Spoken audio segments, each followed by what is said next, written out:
Hi guys! It's Mary again. I just kind of wanted to apologize for the very long break.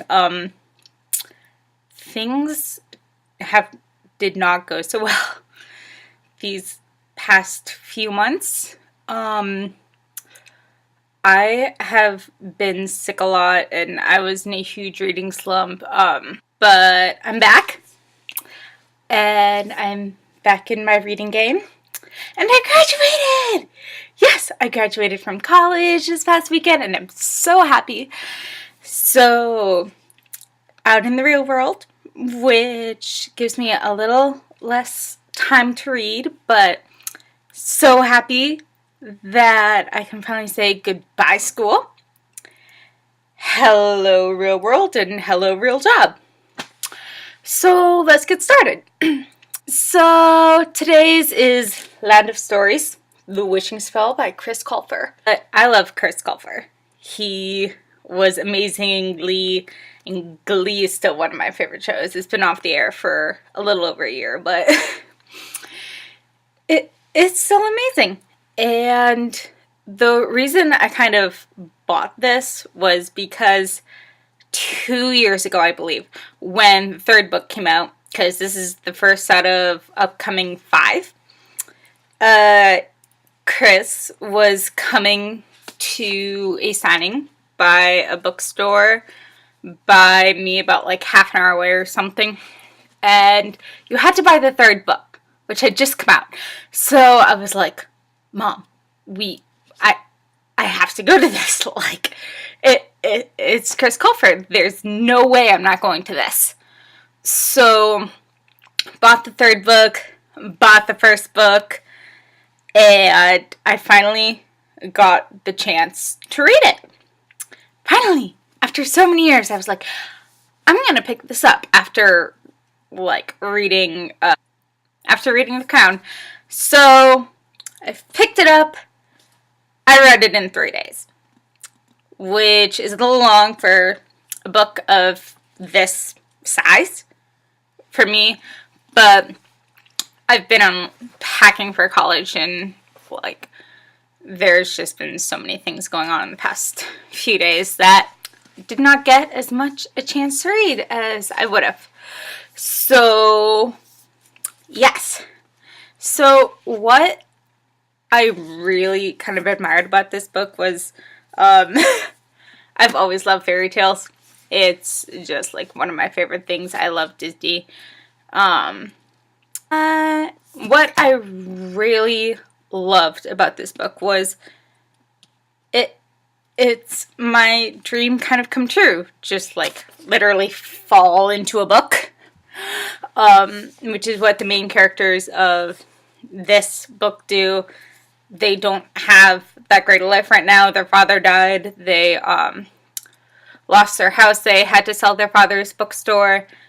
So they're not having that great a time. And they literally fall into their grandmother's old fairy tale storybook that they've grown up hearing the stories about and reading. And it was my dream. I was just like reading this because like the stories incorporated were so great. And I was just like, which fairy tale is going to happen next? Red Riding Hood, Sleeping Beauty, which one is going to be incorporated next? And I was just entranced with the fairy tales and, like the history of everything. There's a line at the very end of the book, which kind of describes my life, because books have always been there for me, and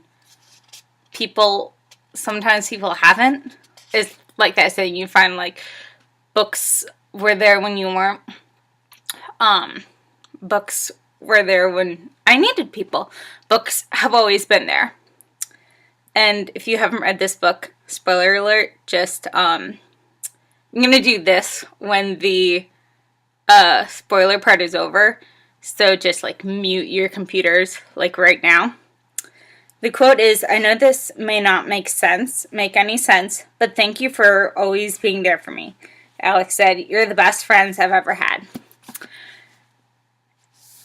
books have just always, like, been there. My best friends are, like, some of these characters. Like, I can tell you that the character in Fangirl is exactly like me, because I'm a fangirl, but she's always been one of the most relatable things. Harry is my best friend.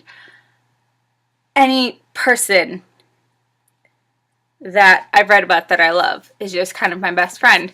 So it just kind of would make me, it made me sob, like, really bad. I'm like, this should not make me sob, but it did.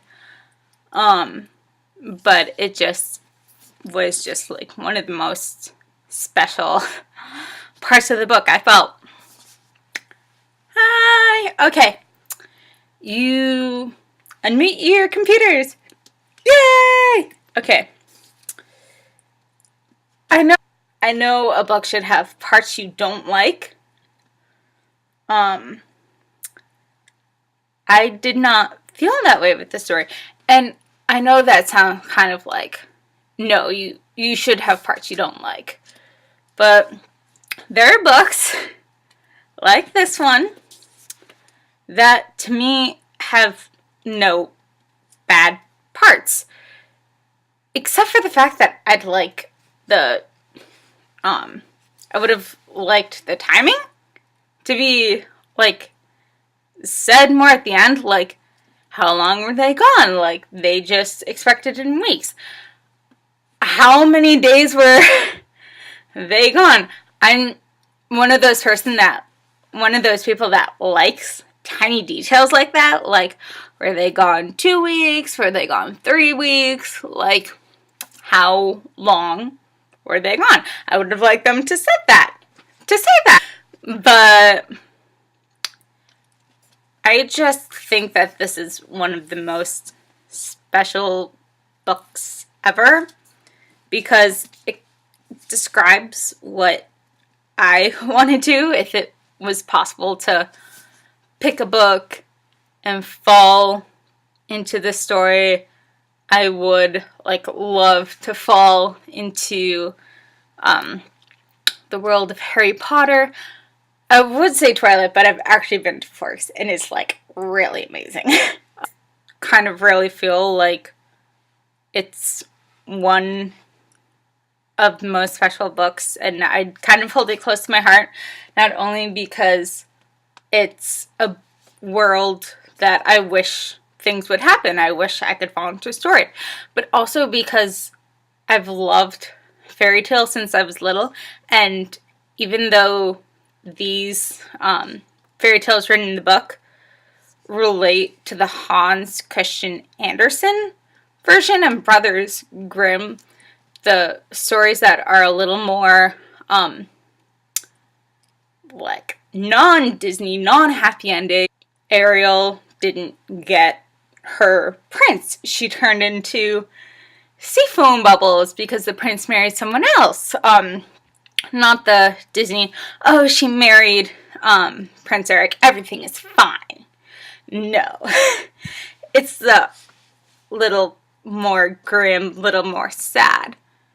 But I'm going to carry on with this series. I have the second one and the third one. I don't have the fourth one because I have these. I have some of these, and I have more upstairs and more. That is all for now. I will see you guys later with another video very soon, I hope. Bye!